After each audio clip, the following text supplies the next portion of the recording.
Anggota DPR, gila hormat dan gak tahu diri ini merasa tersinggung disamakan dengan buruh, tukang becak, dan rakyat berpenghasilan UMR. Udah gila perwakilan rakyat satu ini. Jika anggota DPR akan mendapatkan tunjangan rumah jabatan, sebaliknya rakyat yang bergaji UMR siap-siap bakal dipotong tuh gajinya 3% untuk bayar iuran tabungan perumahan rakyat. Bang Deddy, tidak melihat ini menjadi hal yang kontras antara apa yang akan didapatkan anggota DPR dengan rakyat? Ya, Anda mencampur aduk masalah. Ya, jadi ketika DPR dibandingkan rakyat jelata yang katakan tukang beca atau buruh, di situ Anda mengalami sesat logika. Enggak, kita bandingkan dengan rakyat yang gaji UMR. Gaji UMR. Ya, kan aneh kamu membandingkan dengan gaji UMR, Mbak. Ya, kalau mau bicara gaji, saya sebelum masuk DPR, gaji saya tahun 2000-an sudah 80 juta.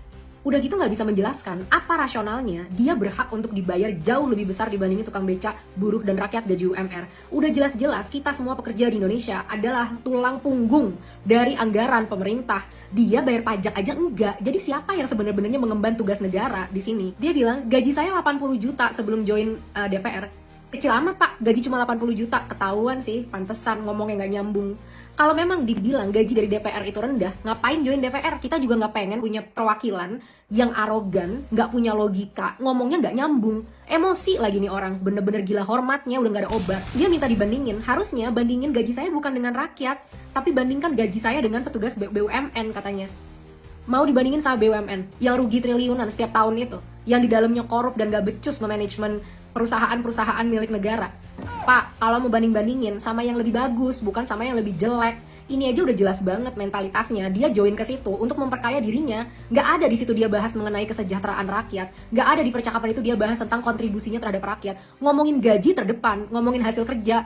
Loyo, kalau mau bandingin sama yang bagus, bandingin tuh sama pemerintah Swedia, pemerintah Skandinavia, nggak dapat tunjangan rumah, nggak dapat tunjangan mobil, gajinya juga sama aja kayak pegawai-pegawai yang lain. Kenapa? Karena mereka mewakili masyarakat. Dan apa hasil kerjanya? Negara-negara Skandinavia adalah negara-negara paling makmur di dunia, paling bahagia, dan paling rendah korupsinya. Karena mindsetnya benar, bukan mindset gila hormat seperti situ. Ini nih gengs, ada karyawan tersinggung disamakan sama bosnya. Masuk di akal nggak sih orang kayak gini? Dia yang kerja di sana dibayar gajinya dari pendapatan bos-bosnya, tersinggung disamakan sama bosnya. Karyawan nggak tahu diri ini mau kita apain nih gengs? Tag dong di bawah siapa sih namanya ini orangnya dan siapa partainya. Jangan sampai kita pernah pilih orang ini lagi. Suruh aja kerja di luar yang katanya gajinya 80 juta. Yakin tuh gajinya 80 juta? Kalau iya ngapain join pemerintahan? Lebih besar emang pendapatannya di pemerintahan.